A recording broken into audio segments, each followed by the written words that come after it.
지금 현재 전세 가격들이 굉장히 큰 폭으로 떨어지고 있고 전세 매물들이 많이 쌓이고 있다고 합니다. 당연히 부동산의 가격은 더욱더 조정을 받고 폭락을 하고 있는 중이라고 하는데요. 임성배 TV. 보동과 텐데크. 부동산 가격이 지금 현재 조정을 많이 받고 있죠. 그로 인해서 쌓이는 전월세 물량들이 지금 현재 늘어나고 있고 폭락하는 부동산 역시도 많이 늘어나고 있다고 합니다. 그래서 오늘은 쌓이는 전월세, 폭락하는 부동산이라는 주제로 이야기를 좀 나누어 보도록 하겠습니다. 지금 이렇게 부동산의 가격이 조정을 받고 전월세 물량들이 많다 보니까 이제 부동산을 공급해야 되는 공급자 측면에서도 많은 주택을 공급하기에 조금 부담감이 있는 상황이죠. 그로 인해서 지금 현재 공급자들 같은 경우에는 공급의 시기를 좀 늦추려고 하고 있습니다. 금리도 또 인상이 가파르게 되고 있기 때문에 많은 분들이 이제 부동산을 사고 파는 데 있어서 부담을 많이 느끼고 있는 시점이죠. 앞으로의 부동산 시장 같은 경우에 이렇게 전월세 물량들이 많이 쌓이고 역전세 물량도 지금 현재 나오는 곳들이 있는데 이런 것들이 이제 해소가 되면서 추후에 부동산 가격이 조정해서 이제 안정화가 될 것으로 보여집니다. 부동산 가격이 지금 현재 조정을 받고 있는 가운데 많은 분들이 관심을 갖고 보셔야 되는 지표가 또 경매 지표라고 말씀을 드렸는데 서울 아파트의 경매 시장 낙찰률과 낙찰가율을 보게 된다면 지금 현재 2022년 6월과 최근에 10월의 낙찰가율을 보게 된다면 6월 같은 경우에는 110%까지도 낙찰가율이 생성이 됐습니다. 하지만 10월 같은 경우에는 큰 폭으로 떨어져서 이제 88.6%의 낙찰가율을 보이고 있고요. 그리고 낙찰률 같은 경우에도 2022년 6월 같은 경우에는 56.1%였는데 최근에는 이제 10%대로 큰 폭으로 떨어졌습니다. 그리고 지금 현재 부동산의 그 경매 매물들이 지속해서 나오고 있는데 앞으로 이러한 물량들은 더욱더 많이 나올 수 있는 개연성이 있습니다. 그 이유는 지금 현재 금리가 지속해서 높게 형성이 되고 있죠. 그리고 앞으로도 내년까지 지속해서 금리가 오를 예정이에요. 그렇기 때문에 이런 금리 부담을 느끼지 못하는 그런 매물들이 일단 매매 시장에 나올 거고요. 매매로 거래가 안 되는 물량들 그리고 빠르게 처분해야 되는 그러한 채무 부담이 높은 부동산 같은 경우에는 경매 매물들로 많이 쏟아질 수 있는 그런 개연성이 있습니다. 지금과 같이 내수 경기가 안 좋게 된다면 이런 물량들이 더욱더 많아질 거고 이런 물량들 속에서 이제 기회를 잡을 수 있는 분들이 생길 거라고 보여져요. 그래서 제가 많은 분들한테 구독자분들한테 말씀을 드리기를 청약과 경매 같은 경우에는 꼭 내가 알고 있어야 되는 부동산의 지식이다 라고 말씀을 드렸습니다. 이런 경매 매물들이 앞으로 많이 나오게 될 것을 지금부터 이제 대비하시면 좋을 것 같습니다. 서두에서 이제 서울의 아파트 물량들 그리고 전세 매물들이 쌓인다고 했는데요. 이제 서울의 아파트 전월세 물량들이 얼마나 쌓였는지 그리고 왜 쌓이고 있는지에 대해서 좀 알아보도록 하겠습니다. 자료 아실에 따르면 1월 같은 경우에는 서울의 전월세 물량이 49,548건이었습니다. 그런데 최근에 10월 같은 경우에는 74,671건으로 굉장히 큰 폭으로 는 것을 볼 수가 있어요. 이렇게 서울의 아파트 전월세 물량들이 쌓이는 그 이유에 대해서는 지금 현재 부동산의 거래가 되지 않기 때문에 내가 부동산의 매물을 보유하고 있는 부동산의 소유자들이 이제 매매 시장에 내놨다가 이 매매가 안 되기 때문에 전월세로 이제 회계해가지고 물량들을 내놓은 것으로 파악이 되고 있습니다. 그로 인해서 지금 현재 서울뿐만이 아니라 수도권에 역전세 물량들이 나올 수 있는 곳들도 있어요. 그리고 이렇게 역전세가 나오게 된다면 그 부동산을 소유하고 있던 소유자들이 이제 전세의 금액을 더 추가로 줘야 하는 그런 상황이 연출이 되게 됩니다. 이런 역전세뿐만 아니라 갭투자 같은 경우에도 저는 갭투자를 그렇게 좋아하진 않습니다. 하지만 이 갭투자 같은 경우에 내가 1,000만 원, 2,000만 원, 3,000만 원 작은 소액으로 투자를 할 수 있다는 장점이 있습니다. 그리고 갭투자 같은 경우에는 소유와 거주를 분리해서 투자를 할 수 있는 방법이기 때문에 이제 소액으로 투자를 할 수 있는 하나의 투자 방법이긴 한데 그래서 최근에는 이렇게 무리해서 갭 투자를 한 사람들이 이제 굉장히 감내하지 못하고 많은 고통을 받고 있는 상황이 연출이 되고 있죠. 서울의 아파트 가격이 조정을 받으면서 서울의 아파트 중위 전세가 추이도 떨어지고 있습니다. 앞서 살펴본 것처럼 이 전세 가격들이 지금 현재 지속적으로 떨어지고 있고, 공급 물량이 많은 지역들 같은 경우에는 전세가, 매매가, 그리고 분양권의 가격들마저 모두 하락 추세를 보이고 있습니다. 그로 인해서 지금 현재 앞으로의 추세를 본다면 이런 전세가 추이는 더욱더 떨어질 수 있는 개연성이 있다고 보여져요. 그리고 금리 인상에 따른 부담으로 인해서 이제 많은 사람들이 이렇게 조정받는 부동산의 가격을 보면서 관망 추세로 돌입을 하고 있는 시점이기도 합니다. 지금 현재 급감하는 서울 아파트 매매 거래량을 살펴보면은 굉장히 큰 폭으로 많이 떨어진 것을 볼 수가 있어요. 그렇기 때문에 지금은 거래가 잘 되지 않는 그런 시장이고, 앞으로 이러한 서울의 아파트의 거래를 늘리기 위해서 이제 규제 완화책들을 정부에서 내놓고 있습니다. 그리고 내놓을 예정인데, 이렇게 바로 이런 완화책들이 효과를 보기는 쉽지 않을 것으로 보여집니다.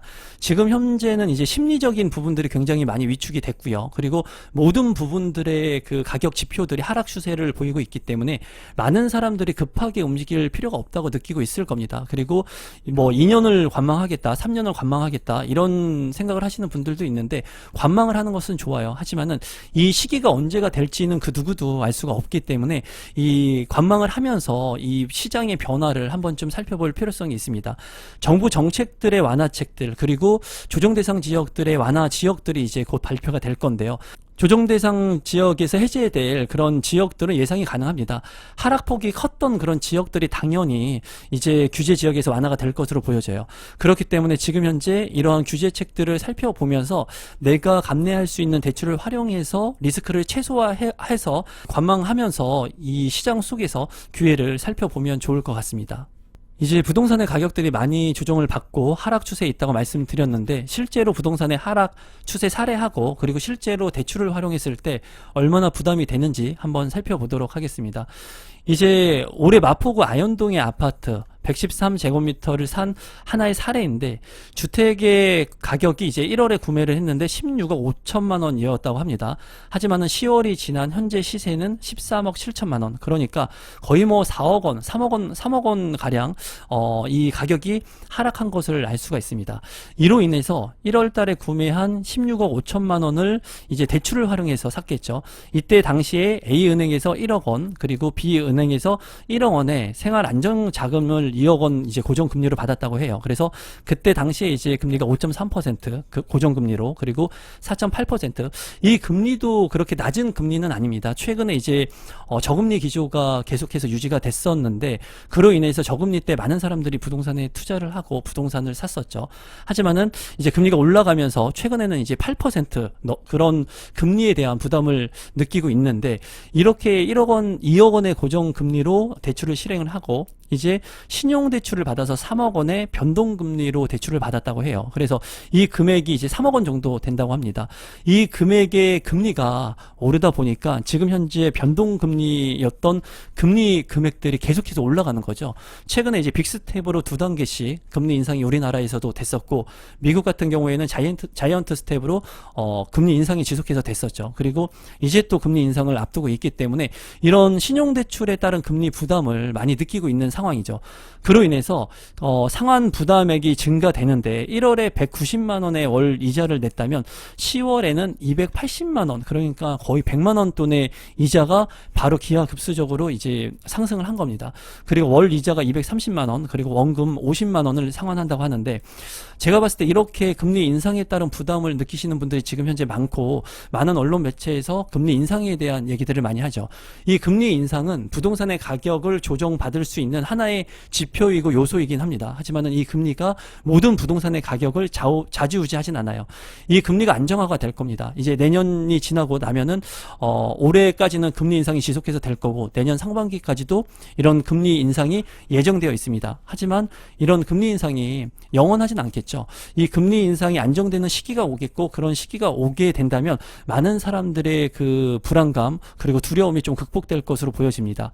어쨌거나 지금 현재 이렇게 무리해서 대출을 받고, 그리고 금리가 지속해서 오르는 현상을 보면서 많은 사람들이 부동산을 살 때 내가 감내할 수 있는 대출, 그리고 나의 현금 흐름을 많이 확보해서 이런 리스크를 해지할 수 있는 상황들을 만들어야 된다고 생각하시면 좋을 것 같습니다. 올해 전국 미분양 주택 같은 경우에도 큰 폭으로 오르고 있습니다. 지금 뭐 대구라든가 세종 같은 경우에도 부동산의 경기가 좋지 않고, 인천 같은 경우에도 수도권 지역 중에서 공급 물량이 많다고 하죠. 이런 물량들 중에 1월부터 미분양 주택이 지속해서 상승한 것을 알 수가 있습니다. 최근에는 수도권에 있는 주택들 같은 경우에도, 서울에 있는 주택들 같은 경우에도 미분양 물량들이 쌓이고 있어요.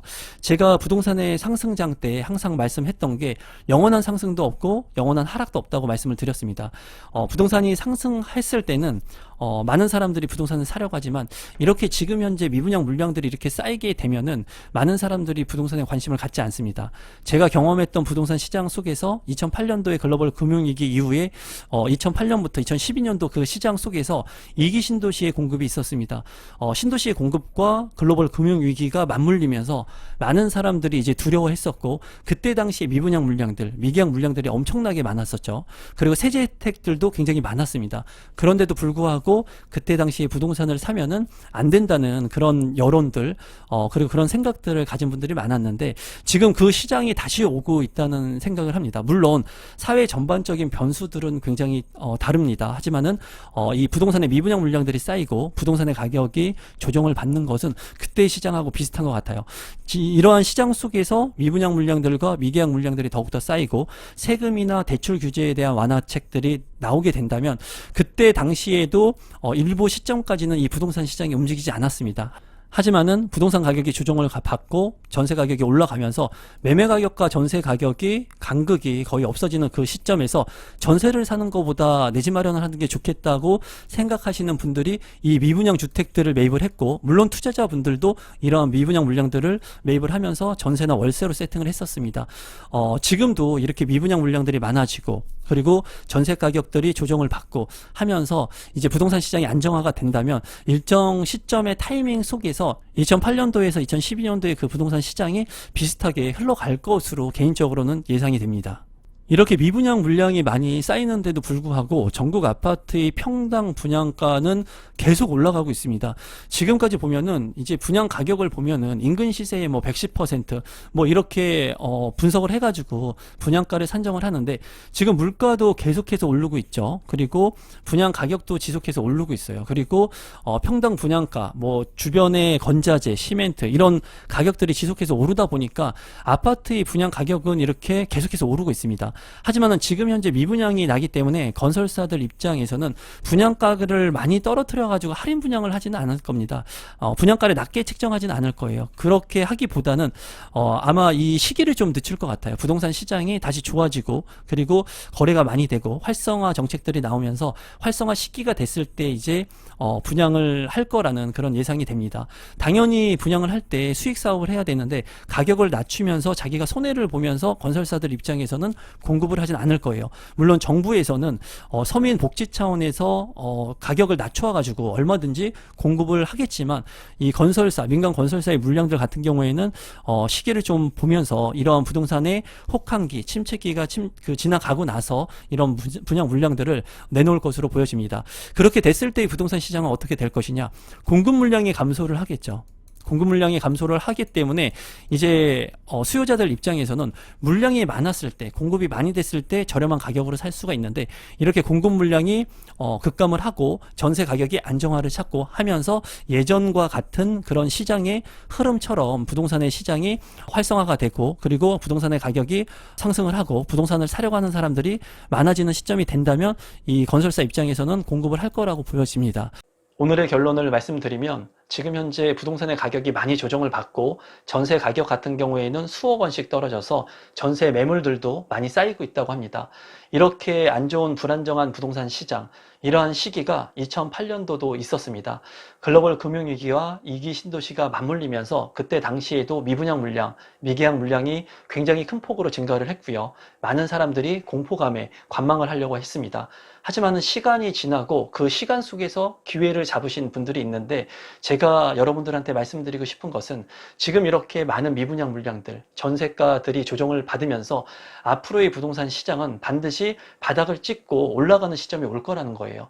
그 시점이 내년인지 후년인지 3년 뒤인지 그것은 저는 모릅니다. 하지만 이 영상을 보시는 우리 구독자분들께서는 이렇게 흘러가는 부동산 시장을 보면서 항상 관심을 가지시고, 그리고 예전에 이렇게 경기 침체에 있었을 때, 많은 미분양 물량이 있었을 때 어떠한 상황에서 부동산 가격이 상승했었는지 관심만 가지면 누구라도 알 수 있습니다. 그런 것에 관심을 좀 가지면 좋겠다는 생각을 한번 해봅니다. 오늘도 마지막까지 제 영상 시청해 주셔서 진심으로 감사합니다. 고맙습니다.